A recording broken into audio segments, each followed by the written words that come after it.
ഈദുൽ അദ്ഹ പിറ കണ്ടാൽ ഇബ്രാഹിം നബിയെ നാം ഓർക്കേണം. അള്ളാന്റെ കൽപ്പന ചെയ്തിടാൻ മകനെ ബലിയാക്കി നബിയോര്. ആ ത്യാഗനാളിൻ്റെ പേരായി ചേർത്തിടാം വലിയ പെരുന്നാളിൻ പുണ്യദിനം. ഇത് ഏവർക്കും ഹജ്ജ് പെരുന്നാൾ ദിനം. മക്കത്ത് പോകുന്ന മാസമാണ് ദുൽഹജ്ജ് കർമ്മങ്ങൾ ചെയ്തിടാനായി. ഒന്നിച്ചു ചേരും കുടുംബത്തിലായി സന്തോഷം തീർക്കുന്നു നന്മകളാൽ.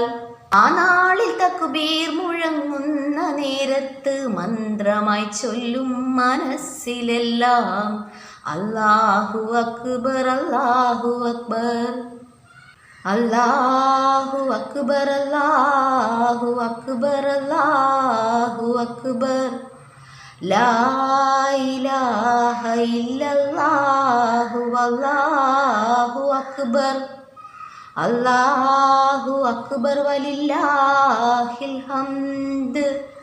എല്ലാവർക്കും വലിയ പെരുന്നാൾ ആശംസകൾ.